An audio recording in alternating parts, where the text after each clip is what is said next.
may have heard about the Quran's idea of paradise being 72 virgins, and I promise I will come back to those virgins. But in fact, here in the Northwest, we're living very close to the real Quranic idea of paradise, defined 36 times as gardens watered by running streams.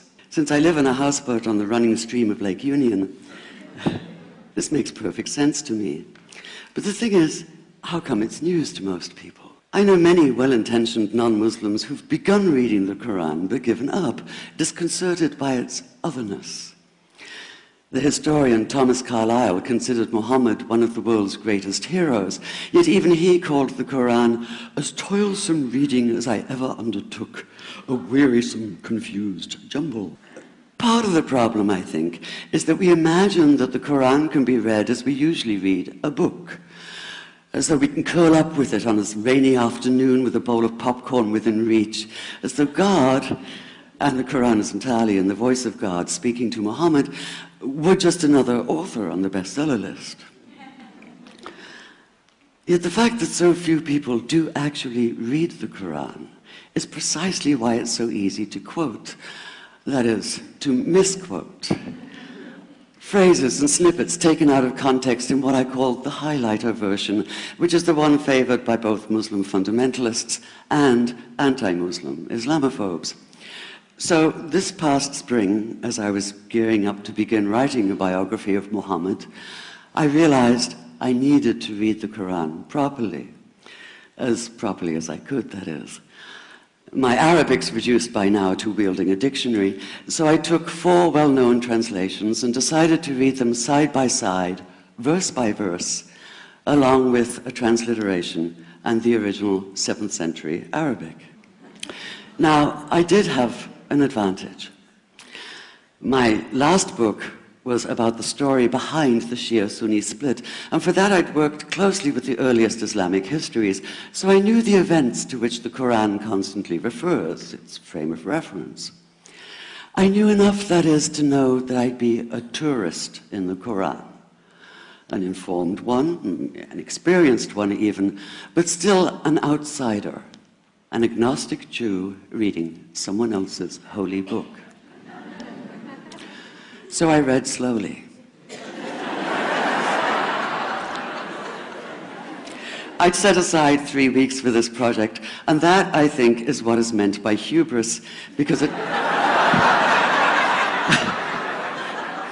turned out to be 3 months. I did resist the temptation to skip to the back where the shorter, more clearly mystical chapters are, but every time I thought I was beginning to get a handle on the Quran, that feeling of, I get it now, it'd slip away overnight, and I'd come back in the morning wondering if I wasn't lost in a strange land. And yet the terrain was very familiar. The Quran declares that it comes to renew the message of the Torah and the Gospels, so 1/3 of it reprises the stories of biblical figures like Abraham, Moses, Joseph, Mary, Jesus. God himself was utterly familiar from his earlier manifestation as Yahweh, jealously insisting on no other gods. The presence of camels, mountains, desert wells, and springs took me back to the year I spent wandering the Sinai desert. And then there was the language, the rhythmic cadence of it, reminding me of evenings spent listening to Bedouin elders recite hours-long narrative poems entirely from memory. And I began to grasp why it's said that the Quran is really the Quran, only in Arabic. Take the Fatiha, the 7-verse opening chapter that is the Lord's Prayer and the Shema Israel of Islam combined. It's just 29 words in Arabic, but anywhere from 65 to 72 in translation. And yet the more you add, the more seems to go missing. The Arabic has an incantatory, almost hypnotic quality that begs to be heard rather than read, felt more than analyzed. It wants to be chanted out loud, to sound its music in the ear and on the tongue. So the Quran in English is a kind of shadow of itself, or as Arthur Arbery called his version, an interpretation. But all is not lost in translation. As the Quran promises, patience is rewarded, and there are many surprises. A degree of environmental awareness, for instance, and of humans as mere stewards of God's creation, unmatched in the Bible. And where the Bible is addressed exclusively to men, using the second and third person masculine, the Quran includes women, talking, for instance, of believing men and believing women, honorable men and honorable women. Or take the infamous verse about killing the unbelievers. Yes, it does say that, but in a very specific context. The anticipated conquest of the sanctuary city of Mecca, where fighting was usually forbidden. And the permission comes hedged about with qualifiers. Not you must kill unbelievers in Mecca, but you are allowed to, but only after a grace period is over. And only if there's no other pact in place. And only if they try to stop you getting to the Kaaba. And only if they attack you first. And even then, God is merciful, forgiveness is supreme, and so, essentially, better if you don't. This was perhaps the biggest surprise.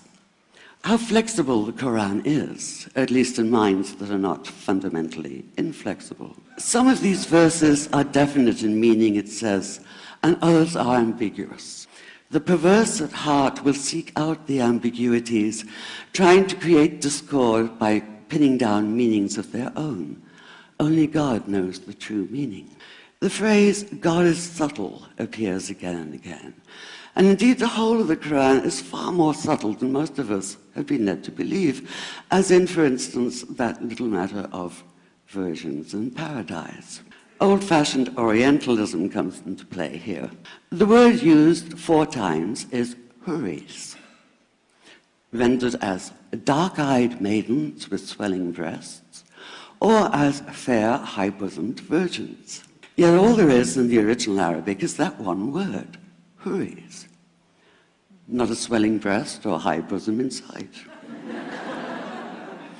Now, this may be a way of saying pure beings, like in angels, or it may be like the Greek kos or kore, an eternal youth. But the truth is, nobody really knows, and that's the point.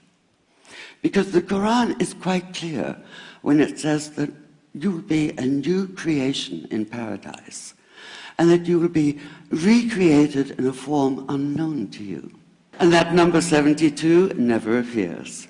There are no 72 virgins in the Quran.